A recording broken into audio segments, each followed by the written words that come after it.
ഇന്നത്തെ നമ്മുടെ ക്ലാസ് എന്ന് പറയുന്നത് വളരെ സിമ്പിളായിട്ട് മലയാളം സംസാരിക്കുന്നവർക്ക് ഇംഗ്ലീഷിലേക്ക് എങ്ങനെ മലയാളത്തിലൂടെ തന്നെ നമുക്ക് എങ്ങനെ ഇംഗ്ലീഷിലേക്ക് എത്തിച്ചേരാൻ പറ്റും, എങ്ങനെ സംസാരിക്കുമ്പോഴും എഴുതുമ്പോഴും ഒക്കെ നമ്മുടെ കൺഫ്യൂഷനുകൾ പെട്ടെന്ന് മാറ്റാൻ പറ്റും. ഇതാണ് ഇന്നത്തെ നമ്മുടെ class. Hi friends, welcome to a very new series of videos from English with SC.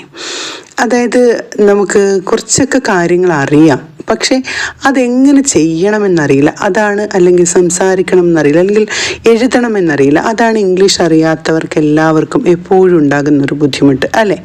അപ്പോൾ ഇന്നത്തെ നിങ്ങൾ ഈ ക്ലാസ് ഒന്ന് പ്രത്യേകം ശ്രദ്ധിക്കൂ. ഞാനിവിടെ തീരുമാനിച്ചിരിക്കുന്നത് ഒരാഴ്ച കൊണ്ട് നമുക്ക് വലിയ കുഴപ്പമില്ലാത്ത രീതിയിൽ ബിഗിനേഴ്സിനെ ഒന്ന് ഇംഗ്ലീഷിലേക്ക് എത്തിക്കുക എന്നതാണ് എൻ്റെ ഉദ്ദേശ്യം. ഓക്കെ, അപ്പോൾ നമുക്ക് ക്ലാസ്സിലേക്ക് കിടക്കാം. ഇപ്പോൾ പറയാണ് ഞാൻ ഇംഗ്ലീഷ് പഠിക്കുന്നു എന്ന് പറയാണ്. ഇപ്പോൾ നമുക്ക് മലയാളത്തിൽ അറിയാം ഞാൻ പഠിക്കുന്നത് ഇംഗ്ലീഷാണ്. അപ്പോൾ നമ്മൾ ഞാൻ എന്ന, അല്ലെങ്കിൽ ഇപ്പോൾ ഇംഗ്ലീഷിലാണെങ്കിൽ നമുക്ക് ഞാൻ എന്നതിനായി ആണെന്ന് നിങ്ങൾക്കറിയാം. നീ ആണെങ്കിൽ അവിടെ യു ആവുന്നു, അവനാണെങ്കിൽ ഹി ആണ്, അവളാണെങ്കിൽ ഷീ ആണ്, അവരാണെങ്കിൽ ദേ ആണ്. ഇങ്ങനെ പൊതുവായി പറയപ്പെടുന്ന ആ ആളുകളുണ്ടല്ലോ, അവരാണ് നമ്മൾ ഉദ്ദേശിക്കുന്നത്. അപ്പോൾ അത് മനസ്സിലാക്കി വെക്കുക. ഈ പറഞ്ഞ ഐ യു പോലെ, ഇപ്പം ഞാനിവിടെ പറഞ്ഞത് ഞാൻ ഇംഗ്ലീഷ് പഠിക്കുന്നു എന്നാണ്, ഐ. അപ്പം ഞാൻ ഇംഗ്ലീഷ് പഠിക്കുന്നു, അവിടെ നിങ്ങൾ നോക്കൂ, ഞാൻ ചെയ്യുന്ന ജോലി പഠിക്കുകയാണ്, അല്ലേ? അതിനിടയ്ക്ക് ഒരു സാധനം വന്നിട്ടുണ്ട്. എന്തിനാണ് നമ്മൾ പഠിക്കുന്നത്? ഇംഗ്ലീഷിനെയാണ്. അപ്പം നമ്മൾ അതിനെ ഇടയ്ക്കാണ് എഴുതി വെച്ചിരിക്കുന്നത്, അല്ലേ? അപ്പം ഞാൻ ഇംഗ്ലീഷ് പഠിക്കുന്നു, ഇവിടെ ശ്രദ്ധിക്കണം നന്നായിട്ട്. പക്ഷേ അത് ഇംഗ്ലീഷിലേക്ക് വരുമ്പോൾ നമ്മൾ ഇതിൻ്റെ ഒരു കൺസ്ട്രക്ഷൻ, അല്ലെങ്കിൽ ഇതിൻ്റെ ആ സെൻറ്റൻസിൻ്റെ ബിൽഡിങ്ങിനകത്ത് നമ്മളൊരു മാറ്റം വരുത്തുന്നുണ്ട്. അതായത് ഞാൻ ഇംഗ്ലീഷ് പഠിക്കുന്നു എന്നതിനെ നമ്മൾ ഞാൻ പഠിക്കുന്നു ഇംഗ്ലീഷ് എന്ന രീതിയിലേക്ക് മാറ്റുന്നു. മനസ്സിലായോ? അപ്പം ഞാൻ ഇംഗ്ലീഷ് പഠിക്കുന്നു എന്നതിനെ നമുക്ക് ഞാൻ പഠിക്കുന്നു ഇംഗ്ലീഷ് എന്ന് മാറ്റേണ്ടി വരുന്നു. അപ്പം ഈ സ്ട്രക്ചർ ശ്രദ്ധിക്കുക നന്നായിട്ട്. മലയാളത്തിൽ നമ്മൾ ആദ്യം ആരാണോ ജോലി ചെയ്യുന്നത് അവരെ പറ്റി പറയുന്നു. രണ്ടാമത് എന്താണ് ചെയ്യുന്നതെന്നുള്ളതല്ല രണ്ടാമത് പറയുന്നത്. എന്താണ്, ഇപ്പോൾ ഞാൻ ഒരു ജോലി ചെയ്യാണ്, ആ ജോലിയെ പറ്റി പറയുന്നത് ഏറ്റവും അവസാനമാണ്. ഇപ്പം ഞാൻ സ്കൂളിൽ പോകുന്നു എന്ന് പറയുമ്പോൾ പോകുന്നു എന്ന് പറയുന്നതാണ് അവസാനം. ഞാൻ ഭക്ഷണം കഴിക്കുന്നു എന്ന് പറയുമ്പോൾ കഴിക്കുന്നു എന്ന് പറയുന്നതാണ് അവസാനം. പക്ഷേ ഇംഗ്ലീഷിലേക്ക് വരുമ്പം ആരാണോ ചെയ്യുന്നത് അയാളെ പറഞ്ഞതിന് ശേഷം ആദ്യം പറയുന്നത് ചെയ്യുന്ന ജോലിയാണ്. ഞാൻ ഇംഗ്ലീഷ് പഠിക്കുന്നു എന്നാണെങ്കിൽ ഞാൻ പഠിക്കുന്നു ഇംഗ്ലീഷ് എന്നാവുന്നു. ഞാൻ സ്കൂളിൽ പോകുന്നു എന്നാണെങ്കിൽ ഞാൻ പോകുന്നു സ്കൂളിൽ എന്നാവുന്നു. ഞാൻ ജോലി ചെയ്യുന്നു എന്നാണെങ്കിൽ ഞാൻ ചെയ്യുന്നു ജോലി. ഇങ്ങനെ ഒരു കൺസ്ട്രക്ഷനിലാണ് ഇംഗ്ലീഷിൽ വരുന്നത്. ഇതെപ്പോഴും നിങ്ങളുടെ മനസ്സിൽ ഓരോ സെൻറ്റൻസുകൾ മേക്കപ്പ് ചെയ്യുമ്പോഴും മനസ്സിലാക്കുക. കാരണം ഇന്ന് മുതൽ ഞാൻ പഠിപ്പിക്കാൻ ഉദ്ദേശിക്കുന്നത് ഇങ്ങനെ ചെറിയ രീതിയിൽ നിങ്ങളിലേക്ക് എങ്ങനെ എത്തിക്കാമെന്നതാണ്. അപ്പോൾ ഇവിടെ നമ്മൾ ആദ്യം പറഞ്ഞത് ഞാൻ ഇംഗ്ലീഷ് പഠിക്കുന്നു എന്നാണെങ്കിൽ ഞാൻ എന്നത് ഐ ആണ്, ഇംഗ്ലീഷ് എന്നുള്ളത് അറിയാം. അപ്പം നമ്മൾ ഐയും ഇംഗ്ലീഷും അങ്ങേയറ്റവും ഇങ്ങേയറ്റമായിട്ട് എഴുതുന്നു. I English. പഠിക്കുന്നു അല്ലെങ്കിൽ പഠിക്കുക എന്നുള്ളതിന് സ്റ്റഡിയാണ്. അപ്പം നമ്മളവിടെ സ്റ്റഡി എന്നിപ്പോൾ നമ്മൾ കൂടുതലൊന്നും മനസ്സിലാക്കാതെ അവിടെ സ്റ്റഡി എന്ന വെർബിനെ എടുത്ത് തിരുകുന്നു. അപ്പോൾ അവിടെ ഐ സ്റ്റഡി ഇംഗ്ലീഷ് എന്നാവുന്നു, ഞാൻ ഇംഗ്ലീഷ് പഠിക്കുന്നു എന്നാവുന്നു. ഇപ്പോൾ വേറെ കൂടുതൽ അതിൻ്റെ ഉള്ളിലേക്ക് പോകാതെ ഞാൻ നിങ്ങൾക്ക് അറിയാവുന്ന കുറച്ച് കാര്യങ്ങൾ പറയാം. ഞാൻ സ്കൂളിൽ പോകുന്നു എന്നാവുമ്പോൾ എന്താവും? ഐ ആദ്യം എഴുതുന്നു, സ്കൂൾ അവസാനം എഴുതുന്നു, ഇടയ്ക്ക് ഏത് എഴുതുന്നു? പോകുന്നു എന്നുള്ള ഗോ എഴുതുന്നു. ഓക്കെ. ഞാൻ അമ്മയെ സഹായിക്കുന്നു ആണെങ്കിൽ ഐ എഴുതുന്നു, സഹായിക്കുന്നു, അല്ലെങ്കിൽ അത് ഞാൻ എന്നത് ഐ എഴുതുന്നു, അമ്മയാണല്ലോ നമ്മൾ സഹായിക്കുന്നത്, അപ്പോൾ അത് ഏറ്റവും അവസാനം മദർ എഴുതുന്നു. അപ്പോൾ ഐ ഹെൽപ്പ് മദർ എന്നാവുന്നു. ഓക്കെ. അപ്പോൾ ഇങ്ങനെ ഒരു സെൻറ്റൻസ് കൺസ്ട്രക്റ്റ് ചെയ്യുമ്പം അതാണ് ഏറ്റവും ബേസ് ആയിട്ടുള്ള കാര്യം. കൺസ്ട്രക്റ്റ് ചെയ്യുമ്പം അവിടെ ആരാണോ പ്രവൃത്തി ചെയ്യുന്നത് അതും ഏതിലാണോ ചെയ്യപ്പെടുന്നത് അതും അത് അങ്ങേയറ്റവും ഇങ്ങേയറ്റമായിട്ടാണ് വരുന്നത്. മനസ്സിലായി കാണുമല്ലോ. ഞാൻ സ്കൂളിൽ പോകുന്നു എന്നുള്ളതിൻ്റെ ഞാനും സ്കൂളും അങ്ങേയറ്റവും ഇങ്ങേറ്റമാണ്, പോകുന്നു എന്നുള്ളതാണ് നടുക്ക് വരുന്നത്. ഓക്കെയാണോ? അപ്പം ഇനി വരുന്ന നമ്മുടെ ഈ ഒരാഴ്ചത്തെ ക്ലാസ്സിൽ എന്ന് പറയുന്നത് ഇതുമായി ബന്ധപ്പെട്ട വളരെ എളുപ്പത്തിൽ നിങ്ങൾക്ക് മനസ്സിലാക്കേണ്ടുന്ന കാര്യങ്ങളാണ് ഞാൻ പഠിപ്പിക്കുന്നത്. അപ്പം നിങ്ങൾ വളരെ ഇൻട്രസ്റ്റിംഗ് ആയിട്ട് ശ്രദ്ധിക്കുക. ഒപ്പം തന്നെ നമ്മുടെ സ്പോക്കൺ ഇംഗ്ലീഷ് ക്ലാസ്സുകളിൽ ഇങ്ങനെ കുഞ്ഞു കാര്യങ്ങൾ പഠിപ്പിച്ചുകൊണ്ടാണ് ക്ലാസ്സുകൾ കൊണ്ടുപോകുന്നത്. അപ്പോൾ താല്പര്യമുള്ളവർ, അതിനെപ്പറ്റി അറിയേണ്ടവർ ഈ ഒരു നമ്പറിൽ വളരെ പേഴ്സണലായി ഒറ്റയ്ക്ക് മാത്രം എടുക്കുന്ന ക്ലാസ്സുകളാണ്. അപ്പോൾ അങ്ങനെയുള്ളവർ ഈ നമ്പറിൽ കോൺടാക്ട് ചെയ്യുക. ഒപ്പം തന്നെ ആദ്യമായി കാണുന്നവരാണെങ്കിൽ സബ്സ്ക്രൈബ് ചെയ്യാൻ മറക്കരുത്. ഒപ്പം like, share and comment. Okay. അപ്പോൾ നോക്കൂ, ഇപ്പോൾ ഞാൻ ഈ പറഞ്ഞ ഒരു കാര്യം, അതായത് അവൻ അമ്മയെ സഹായിക്കുന്നു, അപ്പോൾ അവിടെ എങ്ങനെ വരും? ഹീ സഹായിക്കുന്നു എന്നുള്ളത് നമുക്ക് പിന്നെ പറയാം, അമ്മ എന്നുള്ളത് മദർ. അപ്പം ഹീയുടെ കഴിഞ്ഞിട്ട് അതിനിടയ്ക്ക് സഹായിക്കുക എന്നുള്ളതിന് ഹെൽപ്പാണ്. അവിടെ നമ്മൾ മനസ്സിലാക്കേണ്ടുന്ന ഏറ്റവും പ്രധാനപ്പെട്ട ഒരു കാര്യമാണ് അടുത്തതായിട്ട് പറയുന്നത്. അപ്പം ഇവിടെ നിങ്ങൾക്ക് മനസ്സിലായത് ആദ്യമായിട്ടൊരു സെൻറ്റൻസ് എഴുതുമ്പം അങ്ങേയറ്റവും ഇങ്ങേയറ്റവുമായിട്ടാണ് സെൻറ്റൻസുകൾ ചെയ്യുന്നതും ചെയ്യപ്പെടുന്നതുമായ കാര്യങ്ങളെപ്പറ്റി ചെയ്യുന്നത്. പക്ഷേ പ്രവൃത്തി എഴുതുമ്പോൾ അത് മിഡിലായിരിക്കണം എഴുതേണ്ടതെന്നുള്ള ഏറ്റവും ബേസിക് ആയിട്ടുള്ള കാര്യമാണല്ലോ നിങ്ങളിപ്പോൾ പഠിച്ചത്.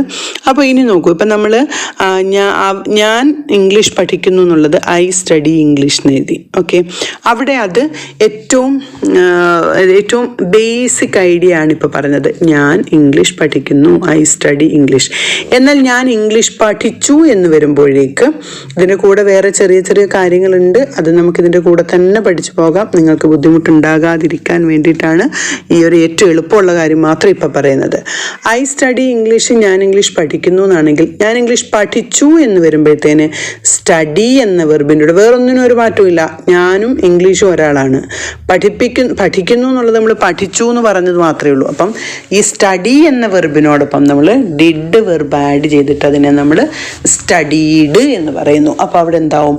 I studied English. Okay, I studied English. Okay, ഞാൻ ഇംഗ്ലീഷ് പഠിക്കുന്നു എന്നാവുന്നു. അപ്പോൾ നീ ഇംഗ്ലീഷ് പഠിക്കുന്നു എന്നാണെങ്കിലോ അവിടെയും നീയും എനിക്കും ഇംഗ്ലീഷിന് പഠിച്ചു എന്നാണെങ്കിൽ, പഠിക്കുന്നു അല്ല പഠിച്ചു, നീ ഇംഗ്ലീഷ് പഠിച്ചു എന്നാണെങ്കിൽ അവിടെ നീയും ഇംഗ്ലീഷിന് മാറ്റില്ലല്ലോ. അപ്പോൾ യു സ്റ്റഡീഡ് ഇംഗ്ലീഷ്. എൻ്റെ അമ്മ ഇംഗ്ലീഷ് പഠിച്ചു എന്നാണെങ്കിലോ മൈ മദർ സ്റ്റഡീഡ് ഇംഗ്ലീഷ്. അവൻ ഇംഗ്ലീഷ് പഠിച്ചു, ഹീ സ്റ്റഡീഡ് ഇംഗ്ലീഷ്. ഓക്കെ ആണോ? അപ്പം ഇവിടെ നമ്മൾ ആ സെൻറ്റൻസുകളെ എങ്ങനെയാണ് കൊണ്ടുപോയതെന്ന് മനസ്സിലാക്കുക. അതായത് ഏറ്റവും ഇമ്പോർട്ടൻ്റ് ആയിട്ട് ഉള്ള ഫോംസിലേക്കാണ് നമ്മൾ പോകുന്നത്. ഇവിടെ ഐ യു ദേ പോലെ, അല്ലെങ്കിൽ ഐയും യുവും എപ്പോഴും നിങ്ങൾ ഇംഗ്ലീഷിൽ മനസ്സിലാക്കി വെക്കണം. അവയെ നമ്മൾ കുറേ ആളുകളുടെ കൂട്ടത്തിൽ അല്ലെങ്കിൽ ഒരു ബഹുമാനാർത്ഥമായിട്ടാണ് ഒരു സ്റ്റാർട്ടിങ്ങിൽ ഉപയോഗിക്കുന്നത്. അതായത് ഒരാൾ മാത്രമുള്ളതിൽ ഉപയോഗിക്കുന്നത് പോലെ അല്ല ഐയുടെയും യുവിൻ്റെയും കൂടെ നമ്മൾ ഓരോന്ന് ഉപയോഗിക്കുന്നത്. മനസ്സിലായി കാണുമല്ലോ. അതായത് ഇപ്പം ഞാൻ ഇംഗ്ലീഷ് പഠിക്കുന്നു എന്ന് പറയുമ്പോൾ ഐ സ്റ്റഡി ഇംഗ്ലീഷാണ്. അപ്പം ഈ സ്റ്റഡി എന്നതിനകത്ത് നമ്മൾ ഈ 5 ഒക്കെ പറയുമ്പോൾ അതിനകത്ത് 0 ഉണ്ടെന്ന് പറയുന്ന പോലെ ഒരു വെർബിനകത്ത് എപ്പോഴും ഉള്ള ഒരു ഓക്സിലറി വെർബ് അല്ലെങ്കിൽ സഹായക ക്രിയയാണ് ഡു എന്ന് പറയുന്നത്. ഇപ്പം സ്റ്റഡി എന്നതിനകത്ത് എന്തുണ്ട്? ഡു ഉണ്ട്. പക്ഷേ ഇവിടെ മനസ്സിലാക്കണം, ഹീ ഷീ പോലെ ഒരാൾ മാത്രമുള്ളത് വരുമ്പം ഈ ഡൂവിന് പകരം നമ്മൾ വെർബിനോടൊപ്പം ഡസ് ആഡ് ചെയ്യണം. അപ്പം എന്താവും? സ്റ്റഡി എന്നുള്ളത് സ്റ്റഡീസ് എന്നാവും. ശ്രദ്ധിക്കൂ, സ്റ്റഡി മാത്രം ഉള്ളെങ്കിൽ അവിടെ ഡു പ്ലസ് സ്റ്റഡിയാണ്, സ്റ്റഡീസ് ഉണ്ടെങ്കിൽ അവിടെ ഡസ് പ്ലസ് സ്റ്റഡിയാണ്.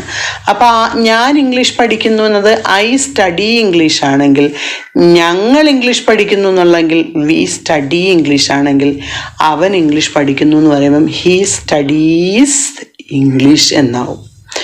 അവർ ഇംഗ്ലീഷ് പഠിക്കുന്നു എന്നാണെങ്കിൽ ദേ സ്റ്റഡി ഇംഗ്ലീഷ്. എന്നാൽ അവൾ ഇംഗ്ലീഷ് പഠിക്കുന്നു എന്നാണെങ്കിൽ ഷീ സ്റ്റഡീസ് ഇംഗ്ലീഷ്.